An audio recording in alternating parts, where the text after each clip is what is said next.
అయితే భరణి లాంటి ఎలిమినేట్ అయిన కంటెస్టెంట్స్ మళ్లీ హౌస్లోకి రీఎంట్రీ ఇచ్చారు. ఇప్పటికే బిగ్ బాస్ షో 10వ వారంలోకి అడుగుపెట్టింది.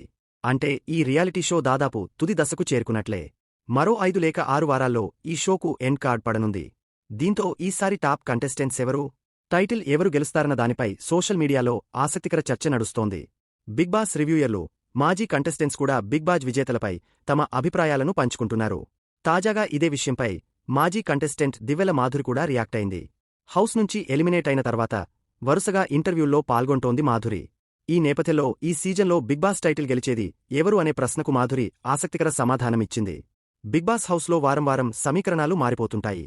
అయితే తనుజనే ఈసారి విజేతగా నిలుస్తుందని నమ్మకంగా చెప్పగలను అంటూ గట్టిగా చెప్పుకొచ్చింది మాధురి. ముందుగా ఆమె సీరియల్ యాక్టింగ్ చేస్తోందని తాను కూడా తప్పుగా అర్థం చేసుకున్నానని చెప్పిన మాధురి, కాని పోను తనుజ చాలా జెన్యూన్ అని తనకు అర్థమైతూ చెప్పింది.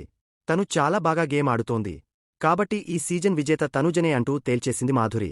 మాధురి కామెంట్స్ను తనుజ ఫ్యాన్స్ను వైరల్ చేస్తున్నారు. అదే సమయంలో ఇమ్మాన్యుయల్ ఫ్యాన్స్ మాధురి కామెంట్స్కు